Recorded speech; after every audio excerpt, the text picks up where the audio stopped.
आज हम लोग बात करेंगे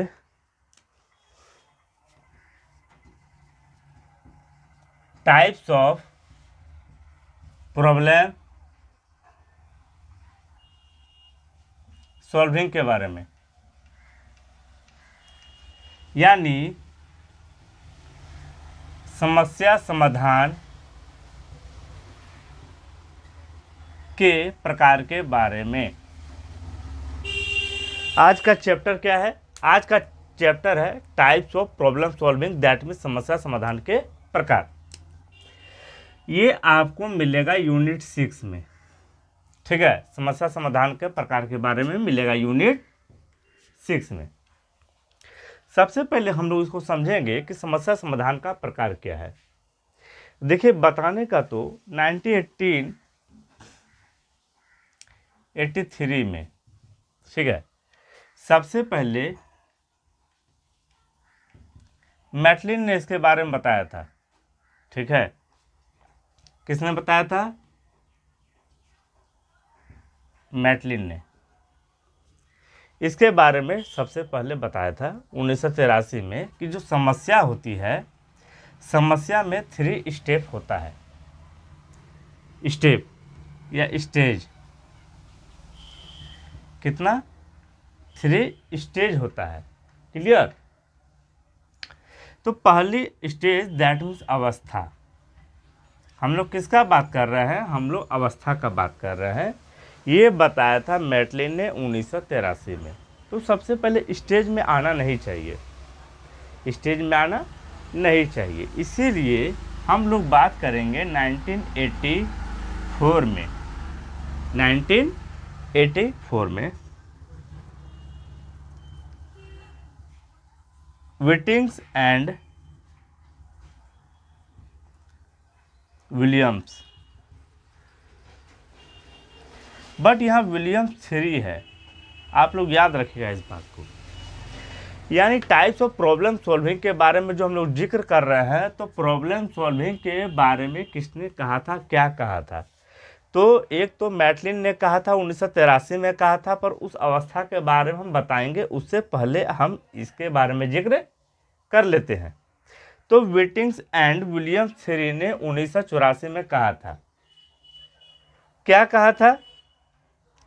कि जब हम समस्या को समाधान करने जाते हैं, जब हम समस्या को समाधान करने जाते हैं, प्रॉब्लम को जब सॉल्व करने जाते हैं, तो पहली अवस्था में जो बाधा आती है, क्या आती है?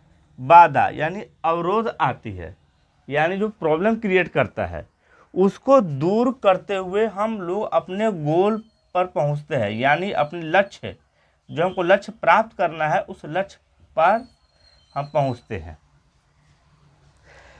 विटिंग्स एंड विलियम्स 3 ने 1984 में प्रॉब्लम सॉल्विंग के बारे में क्या कहा?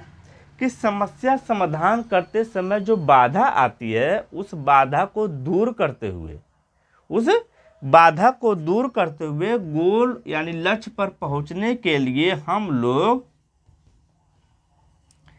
चिंतन प्रक्रिया का इस्तेमाल करते हैं। यानी यूज किया जाता है, चिंतन प्रक्रिया किया जाता है, यानी थिंकिंग प्रोसेस किया जाता है। उसी को चिंतन प्रॉब्लम सॉल्विंग कहते हैं। यानी प्रॉब्लम सॉल्विंग वही होता है। प्रॉब्लम सॉल्विंग फिर से समझिएगा। तो विटिंग्स एंड विलियम्स 3 ने 1984 में प्रॉब्लम सॉल्विंग दैट मीन्स समस्या समाधान के बारे में क्या कहा? उन्होंने कहा कि जब प्रॉब्लम सॉल्व किया जाता है, तो बाधा जो आती है, उस बाधा को दूर करते हुए हम लोग लक्ष्य पर पहुंचते हैं। और लक्ष्य पर पहुंचने के लिए चिंतन प्रक्रिया का जो इस्तेमाल होता है, उसी को प्रॉब्लम सॉल्विंग कहते हैं, ठीक है। इसी तरह 2001 में बैरोन ने कहा था। किसने कहा था? बैरोन ने क्या कहा था? कि चिंतन क्या है? चिंतन एक समस्या का समाधान है, जिसमें समस्याएं उत्पन्न होती है और विभिन्न प्रक्रियाओं को, उसमें जो समस्या उत्पन्न होती है, उसमें विभिन्न प्रक्रिया जो होती है, यानी जो अनुक्रिया होती है, अनुक्रिया यानी उस अनुक्रियाओं में से हमको चयन करना होता है, चुनना होता है, चूज करना होता है, और चूज करके हम समस्या का समाधान करते हैं, उसे ही उन्होंने समस्या समाधान कहा। ठीक है, साफ साफ शब्दों में तो चिंतन क्या होता है, चिंतन में यानी समस्या समाधान, बार बार चिंतन आ जाता है। ये समस्या समाधान में क्या होता है कि इसमें अनुक्रिया करना पड़ता है व्यक्ति को। क्या करना पड़ता है? अनुक्रिया। और उस विभिन्न अनुक्रिया, अलग अलग अनुक्रिया करना पड़ता है। ठीक है, अलग अलग अनुक्रिया करना पड़ता है, या उस अनुक्रिया में चुनना पड़ता है, यानी चूज करना पड़ता है। क्या करना पड़ता है? चूज करके ही समस्या का समाधान किया जा सकता है। ये बात किसने बताया था? तो 2001 में बताया था और बैरोन ने बताया था। यानी आपको अभी तक हमने विटिंग्स एंड विलियम्स के बारे में बता दिया। ठीक है, जो बाधा को दूर करते हुए लक्ष्य पर पहुंचने का प्रयास करता है चिंतन प्रक्रिया के द्वारा। एक खत्म। दूसरा, बैरोन द्वारा क्या बताएं, जो विभिन्न अनुक्रियाएं होती है, अनुक्रिया कीजिए या उसमें से चुनकर अनुक्रिया कीजिए, आज समस्या का मतलब समाधान कीजिए, सॉल्व कीजिए, प्रॉब्लम सॉल्विंग। ओके, तो ये बता दिया बैरोन ने। अब आते हम लोग मैटलिन पर। किस पर आते हैं? मैटलिन। तो मैटलिन ने क्या कहा, मैटलिन को आप लोग समझने का प्रयास कीजिएगा।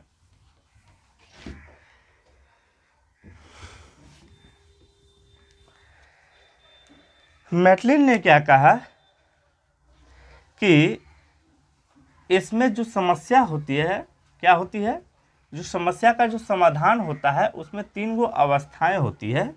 पहली अवस्था उस अवस्था को कहते हैं जब हमें समस्या उत्पन्न होती है, यानी जब हमें बाधा आती है, यानी क्या होती है, जब हम मतलब अविचरणीय हो, कुछ सोच समझ नहीं पाते कि आगे क्या करें, आपको जब प्रॉब्लम क्रिएट होता है, तो वो जो समस्या होती है यह होती है पहली अवस्था, यानी फर्स्ट स्टेज, यानी पहली अवस्था।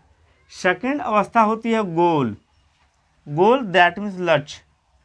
जब हम अपने लक्ष्य पर पहुंच जाते हैं, गोल पर पहुंच जाते हैं, जब हम प्राप्त हो जाता है, जो हम प्राप्त करना चाहते हैं, उसको कहते हैं सेकेंड स्टेज। कौन सा स्टेज? Second stage. इसके बाद यहाँ पर आएंगे हम लोग थर्ड स्टेज में। थर्ड स्टेज में क्या होता है, यहाँ पर रूल रहता है। रूल दैट मीन्स नियम। ठीक है, देख लीजिएगा। तो यहाँ पर 3 स्टेज बताया था। किसने बताया था? मैटलिन ने बताया था। कब बताया था? 1983 में बताया था, यानी 1983 में बताया था।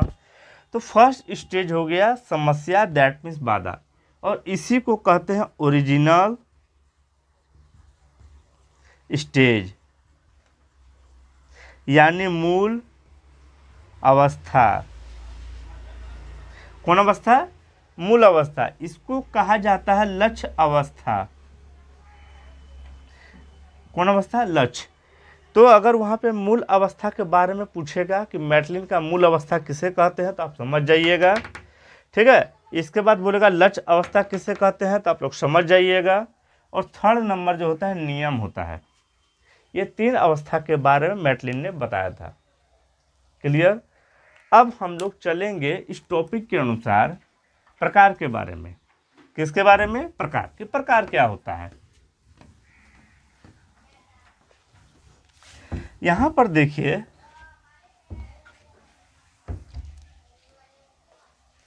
यहां पर जो समस्या समाधान है इसके बताए गए हैं 2 प्रकार। एक ले लिए इधर, एक ले लिए इधर।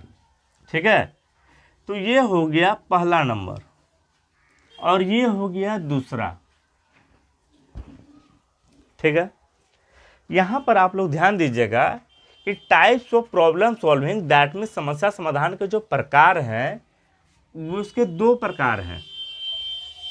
ये अभी हम स्ट्रक्चर बना रहे हैं। स्ट्रक्चर बना के और जैसे जैसे जो जो हम स्ट्रक्चर बनाएंगे उसके बारे में डिफाइन करते जाएंगे, तो वीडियो का जो आकार है, जो लेंथ है, वो छोटा हो जाएगा length.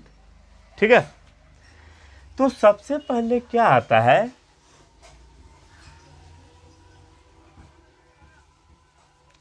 Random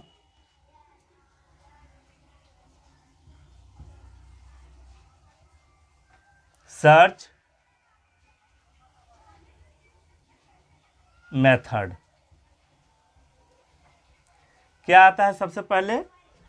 random search method. ये हो गया आपका पहला। ठीक है, यहां पर हम सेकेंड वाला में जा रहे हैं, ह्यूरिस्टिक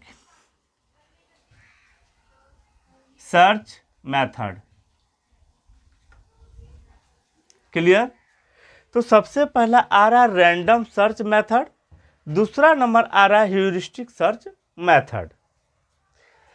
तो क्या होता है रैंडम? दैट मीन्स यादृच्छिक, हिंदी मीडियम वालों के लिए है, और आप भी देख सकते हैं, कोई समस्या तो है नहीं।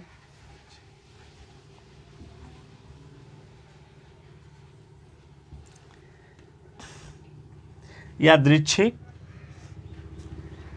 देखिए यहां पर आप लोग ध्यान दीजिएगा, कहीं कहीं पे अन्वेषण मिलेगा और कहीं कहीं पे शोध मिलेगा। तो शोध मिल जाए चाहे अन्वेषण मिल जाए, कोई दिक्कत नहीं है। और मेथड दैट मीन्स विधि, यानी रैंडम यादृच्छिक, सर्च यानी अन्वेषण या शोध, मेथड दैट मीन्स विधि, यानी यादृच्छिक अन्वेषण विधि बोले या यादृच्छिक शोध विधि बोले, ये बराबर है।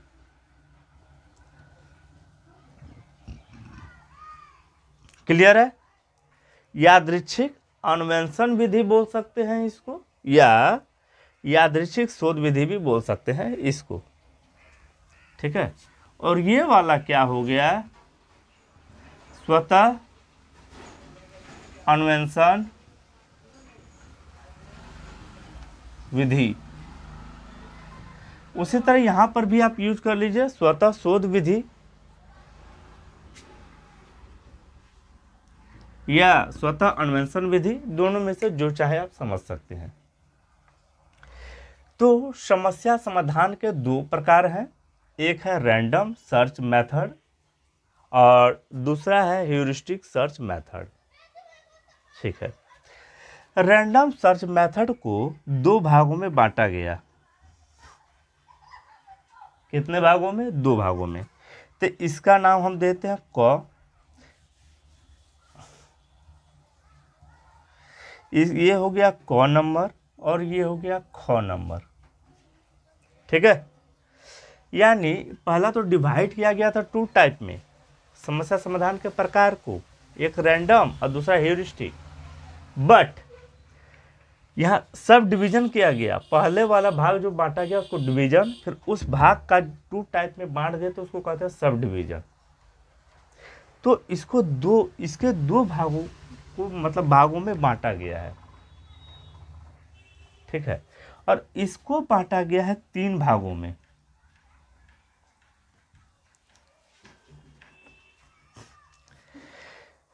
समझ में आ रहा है आप लोग को?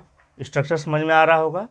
समस्या समाधान के प्रकार के बारे में हम बताते जाएंगे, जो नाम लिखने के बाद तो बताते जाएंगे, हम बोलकर तो खत्म हो जाएगा, पर आपको ये जानना आवश्यक है कि क्या होता है, कैसे होता है। ठीक है, तो इसको जो बांटा गया है रैंडम को, इसको बांटा गया है सिस्टमेटिक या अनसिस्टमेटिक। पहले लिख देते हैं,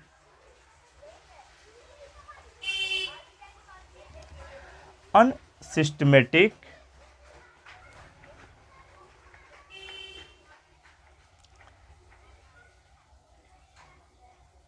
random search method.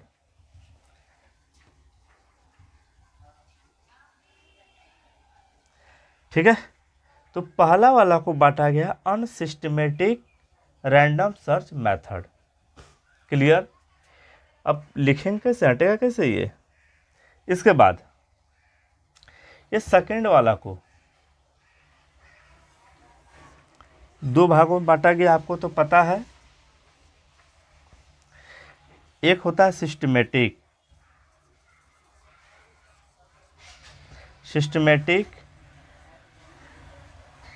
Random search method, यानी रैंडम सर्च मेथड को जो बांटा गया है, यादृच्छिक अन्वेषण विधि को जो बांटा गया है, एक बांटा गया अनसिस्टमेटिक रैंडम सर्च मेथड के बारे में और दूसरा बांटा गया सिस्टमेटिक रैंडम सर्च मेथड के बारे में। ठीक है, तो पहला वाला को अभी हम लेके रखे हैं, इसको अभी इग्नोर करते हैं अभी फिलहाल, फिर चलेंगे हम लोग 2 में। ठीक है, तो रैंडम सर्च मेथड को, यादृच्छिक अन्वेषण विधि को जो है बांट दिया अनसिस्टमेटिक रैंडम में। अनसिस्टमेटिक को मतलब होता है अक्रमिक। कौन क्रमिक? हाँ, अक्रमिक यादृच्छिक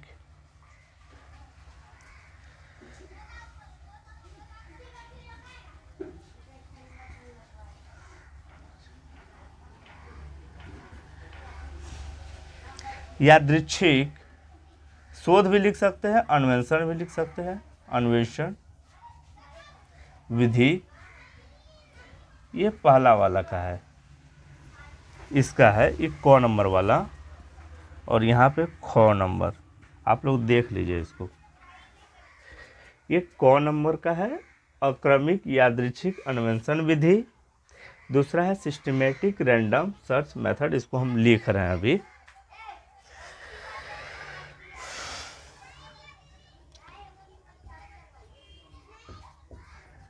क्रमिक यादृच्छिक शोध विधि भी लिख सकते हैं इसको।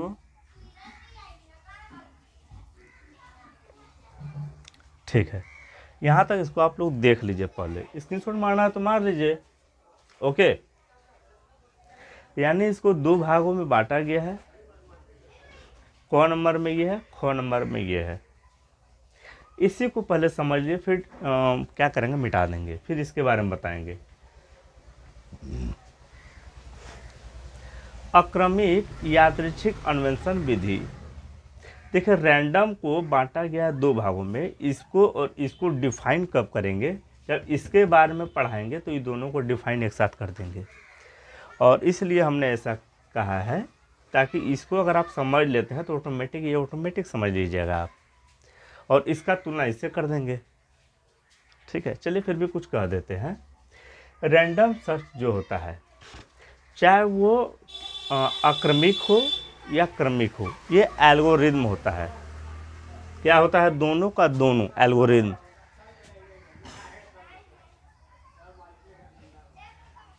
ये दोनों का दोनों जो है एल्गोरिदम होता है।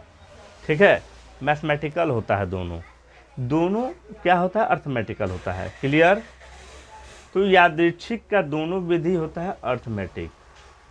अब देखिए यहाँ पे कहा था अक्रमिक यादृच्छिक अन्वेषण विधि क्या होता है, उसको हम लोग पढ़ते हैं। ऐसे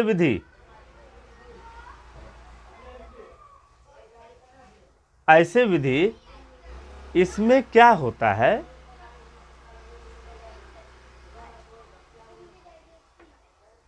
अक्रमिक यादृच्छिक अन्वेषण विधि में क्या होता है कि इसमें देखिए बाहर का जो साउंड है ना, इस वजह से थोड़ा हम डिस्टर्ब हो गए हैं। अक्रमिक यादृच्छिक अन्वेषण विधि वैसे विधि को कहते हैं जिसमें क्या होता है, अब बता देते हैं, इधर जगह है हमारे पास।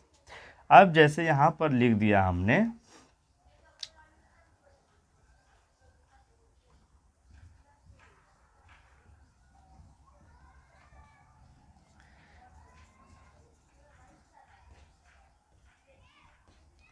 अब लीजिए हम प्रॉब्लम मिटा देते हैं। तो ये वाला बताइए, ये कौन सा वर्ड हो सकता है? बहुत सारे लड़के तो देख लिए होंगे, जो नहीं देख पाए होंगे तो बताइए कौन सा वर्ड है, बन सकता है ये। तो फटाक से ना कोई क्या करेगा, इसको शॉर्टकट मेथड अपनाएगा। तो ये हो गया एक तरफ बनाना। क्या हो गया? बनाना। इसको अपोजिट कर दीजिए तो आपको पता चल जाएगा कि वो ये बनाना है। ठीक है, तो जो बनाना वाली जो विधि है, यानी जो अक्रमिक यादृच्छिक विधि है, उसमें आपने क्या किया, डायरेक्ट उठाया, माइंड कॉन्सेप्ट लगाया, जो वर्ड ज़्यादा प्रचलित है, जो आपने सुन रखा है, जो वर्ड ज़्यादा आप देखते हैं, जो वर्ड ज़्यादा आप देखते हैं और मार दिए तुक्का। क्या मार दिए? तुक्का मार दिए। कभी कभी केबीसी में आपके बाबूजी या अंकल कोई बैठे होंगे साथ में या भैया बैठे होंगे साथ में, बोलो बोलो कौन सा ऑप्शन होगा केबीसी देखते हुए, तो बच्चा बोलेगा सी। अरे देखना ना, डी होगा इसका आंसर। आज जब डी हो जाएगा तो क्या बोलेंगे ताल ठोक के, देखा हम बोले थे ना डी होगा। तो वो उनका तुक्का लग गया। क्या लग गया? तुक्का। पर तुक्का लग गया, लेकिन उसका भी एक आधार होता है। क्या होता है? आधार। उनको हो सकता है पहले से कुछ पता होगा तो वो जोड़ जाड़ के बोल दिए कि यही होगा। ठीक है, तो वो आ जाता है अक्रमिक यादृच्छिक अन्वेषण विधि में। यानी वैसे चीज़ों को जो क्रम बाय क्रम उसको सजाते नहीं हैं, देखते नहीं हैं, बट ये एल्गोरिथम मेथड है ये। ठीक है, मैथमेटिक्स के रूप में आ जाता है ये। तो और अगर इसको क्या किया जाए, जो बनाना है, अगर एक करके हम सजाते हैं इसको, जैसे हम क्या करेंगे, सबसे पहले क्या करेंगे, ए देंगे, फिर एन देंगे, फिर ए देंगे। इस तरह लिखल है, सपोजिट ऐसे 3 4 7 9 8। इसको हम किस किस तरह सजा सकते हैं? 3 को लेते हैं पहले, तो इसको सजा सकते हैं 3 7 4, और 3 4 7 ऑलरेडी है। इसके बाद हम 4 लेंगे, 4 3 7। इसके बाद लेंगे 4 7 3। इसके बाद लेंगे 7 4 3 और 7 3 4। तो इस तरह को सजाना, इस तरह को सजाना, क्रम बाय क्रम अर्थमेटिक रूप से बनाना, ये कहला जाता है सिस्टमेटिक रैंडम सर्च मेथड।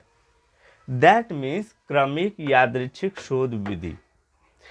ये विधि और ये विधि में डिफरेंस ये है कि ये विधि फास्ट होता है। क्या होता है? फास्ट। और ये विधि जो होता है इसमें समय लगता है। क्या लगता है? समय। इसमें क्या होता है, सभी पर ध्यान दिया जाता है। इसमें सभी पर ध्यान नहीं दिया जाता है। इस विधि में क्या होता है, समय लगता है, इसीलिए हम इसको कह सकते हैं कि यह विधि 100% रिजल्ट निकल कर आएगा। यह विधि में भी रिजल्ट निकल कर आता है पर समय लगता है, मतलब संभावना कम रहता है उसमें। और ये विधि में 100 का 100% की आंसर निकल कर आएगा। तो ये हो गया क्रमिक। क्रम बाय क्रम उसको सजा के देखता है। और इसमें ना सजा कर नहीं देखता है, जो आइडिया हुआ उसे तुक्का लगाया और बोल दिया। ठीक है, तो वो आ गया अक्रमिक मेथड में, एक हो गया क्रमिक मेथड। तो दोनों का डिफरेंस आपको पता चल गया। क्लियर है? आगे बढ़ते हम लोग।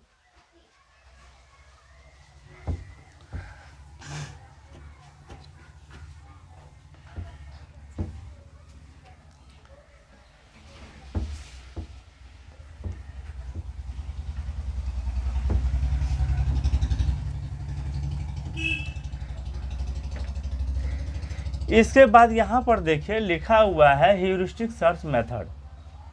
ह्यूरिस्टिक सर्च मेथड यह क्या होता है, इसको बांटा गया है 3 भागों में। इसको भी मैं मिटा देता हूं। ठीक है, चलिए अब हम लोग बात करेंगे सिर्फ किसके बारे में, ह्यूरिस्टिक सर्च मेथड के बारे में। इसको बांटा गया है 3 भागों में। तो पहला भाग क्या है? पहला भाग है इसमें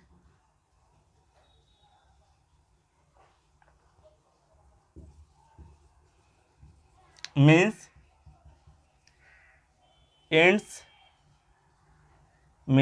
एंड्स मेथड। कहीं कहीं पर आपको स्ट्रेटजेटिव भी मिल जाएगा यहाँ पे, यानी क्या बोलते हैं, योजना मिल जाएगा आपको।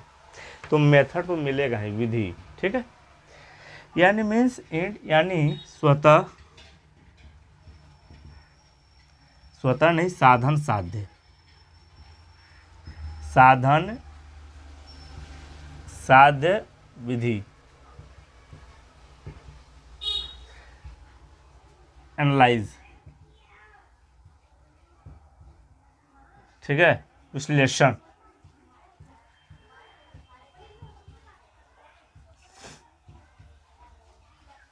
मेथड, स्टेप, कुछ भी दे देगा तो आप मार दीजिएगा उसको, लेकिन मीन्स एंड्स याद रखिएगा, यानी साधन साध्य याद रखिएगा, बाकी वो चेंज कर दे तो कोई दिक्कत नहीं है। तो ह्यूरिस्टिक सर्च मेथड यानी स्वतः अन्वेषण विधि शोध को जो है पहले भागों में बांटा गया, जिसका नाम है means ends analysis, that means साधन साध्य विश्लेषण। यह विधि कौन सा विधि है, आप लोग ध्यान दीजिएगा इस बात पे। यह विधि एक ऐसी विधि है जिसमें क्या होता है कि साधन साध्य विश्लेषण, दैट मीन्स जो अवस्था हम बताए थे, क्या बताए थे, देखिए ये है बस स्टैंड, हम है शहर में, सिटी में है, हम लोग कहाँ जाएंगे, बस स्टैंड में जाएंगे, यहाँ से क्रॉस करते हुए यहाँ आ गए, अपने गांव पहुँच गए, गांव हमारा यहाँ है, विलेज यहाँ है। इस विलेज को जाने के लिए हमको पैदल जाना होता है, यहाँ पे चौराहा है, गाड़ी यहीं तक आती है, इसके बाद गाड़ी दूसरे रूट में चले जाती है। बट हमें यहाँ से यहाँ जो पैदल जाना होता है, यहाँ पर रिक्शा वगैरह नहीं मिलता है, यहाँ पे रिक्शा वगैरह नहीं मिलता है गांव जाने के लिए, ठीक है।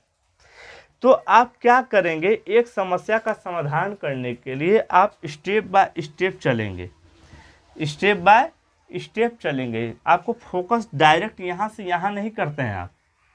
यानी एक चेस को ले लीजिए आप, किसको ले लीजिए, चेस को। चेस में ना स्टेप बाय स्टेप आप चलते हैं, एक स्टेप ज़्यादा चल दिए, अगला आदमी मार दिया, इसके बाद आप उसको मार देते हैं इधर से। तो वो जो शतरंज वाली जो चाल आती है, तो शतरंज वाली चाल साधन साध्य विश्लेषण विधि में आती है,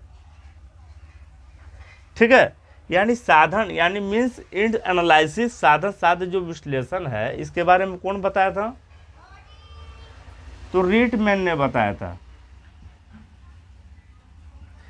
1964 में बताया था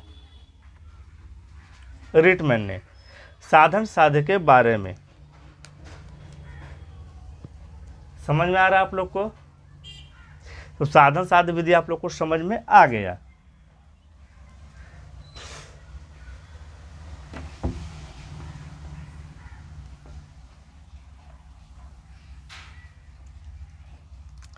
साधन साध्य विधि जो है वो पहला है, सेकंड नंबर में क्या आता है, यानी ये हो गया क और ये हो गया ख।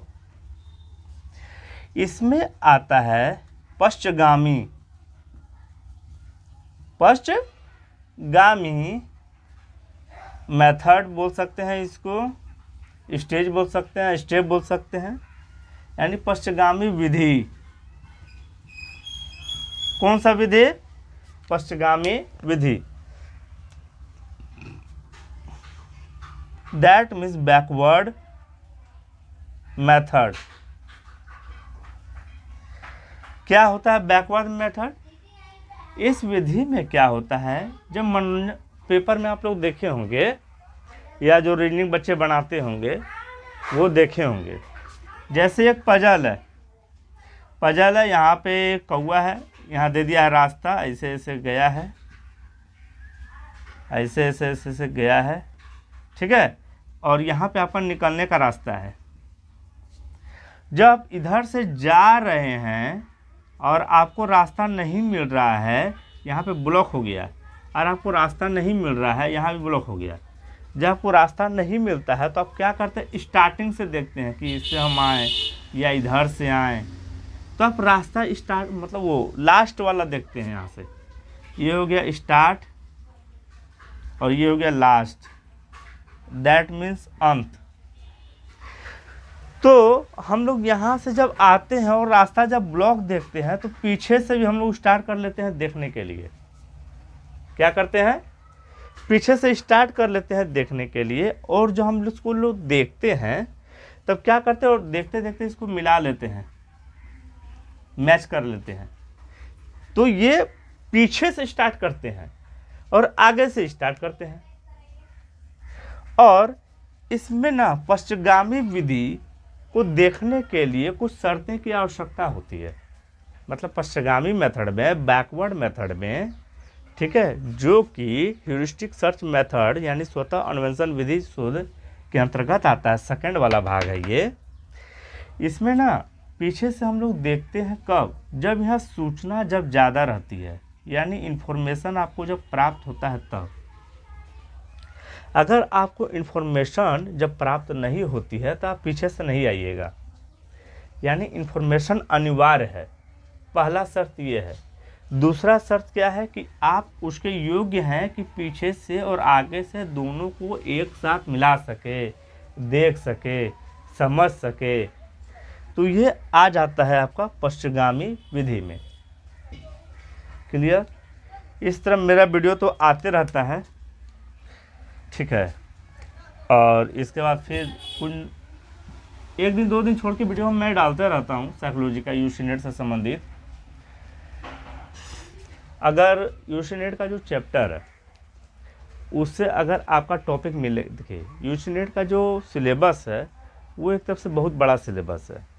वो सिलेबस कहाँ से लिया गया है? तो कुछ इंटर से लिया गया है, कुछ ग्रेजुएशन से लिया गया है, कुछ पीजी से लिया गया है, इन सभी को मिलाकर कुछ पीएचडी से लिया गया है, इन सभी को मिलाकर एक सिलेबस बनाया गया है यूसीनेट का। इसीलिए यूसीनेट का जो सिलेबस है आपको पूरा का पूरा तो नहीं कर सकते हैं, पर आपका जो इंटरमीडिएट से आप पढ़ते हैं और आपका जो सिलेबस है वो यूसीनेट के चैप्टर से मैच करता है। क्यों? क्योंकि इंटर से ही वो उठाया गया है यूसीनेट के लिए कुछ चैप्टर को, तो जो चैप्टर मैच करता है वो चैप्टर आप पढ़ सकते हैं। थर्ड नंबर, ठीक है, ये योजना विधि है। योजना स्ट्रेटजी भी बोल सकते हैं, विधि भी बोल सकते हैं। योजना that means planning, that means planning method. कौन मेथड? Planning method. योजना विधि क्या होता है? इसमें ना योजना बना के कार्य होता है। कौन बना के? योजना बना के, ठीक है। एक चीज बताना भूल गए, साधन साध्य विधि जो है वो बताया किसने था? मतलब उस पर एक उपागम है, ठीक है ना, कंप्यूटर सिमुलेशन, यानी कंप्यूटर सिमुलेशन उपागम अप्रोच, ठीक है, यानी कंप्यूटर अनुरूपण उपागम यानी सिद्धांत, यानी कंप्यूटर अनुरूपण सिद्धांत के बारे में जो बताया था, यानी साधन साध्य विधि का उसने उपयोग किया था। किसने किया था? तो किसमें किया था? तो कंप्यूटर सिमुलेशन अप्रोच में, दैट में सिद्धांत में उपयोग किया था। उसका नाम क्या था? साइमन। क्या नाम था उसका? साइमन। और एक और थे, नाम याद नहीं आ रहा है, देख लेते हैं।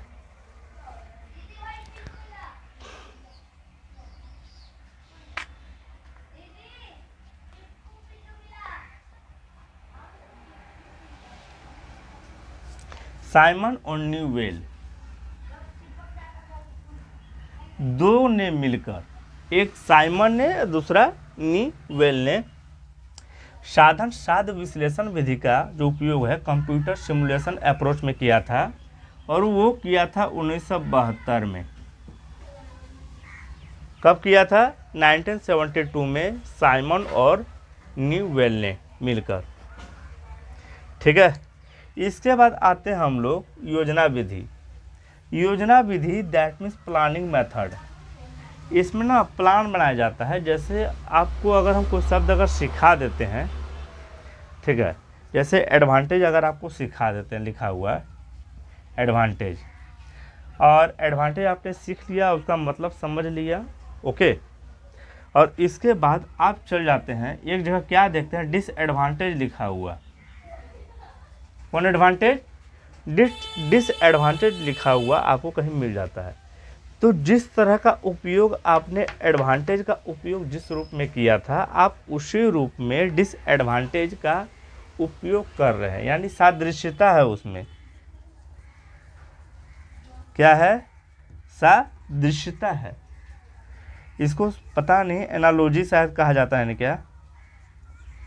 एनालॉजी, देखना पड़ेगा, इसमें डाउट है, छोड़ दीजिए इसको। सादृश्यता मतलब उसी के समान, उसको देखता है, उसी के अनुरूप, उसी के अनुसार, यानी जो एडवांटेज का उसने विषय पढ़ा था, जो समझा था, अगर वो डिसएडवांटेज लिखा हुआ देखता है तो फिर भी उसको एडवांटेज वो समझता है और उसी हिसाब से प्लान बनाता है इसको समाधान करने का, सॉल्व करने का। क्या करने का? सॉल्व करने का। तो इसमें जो है रीड ने कौन, किसने? रीड ने कहा कि अगर आप ऐसा करते हैं योजना विधि में, अगर प्लान बनाते हैं तो पहले वाला चीज़ ना उसी के अनुरूप होना चाहिए, समान होना चाहिए, इस तरह एडवांटेज डिसएडवांटेज, ठीक है।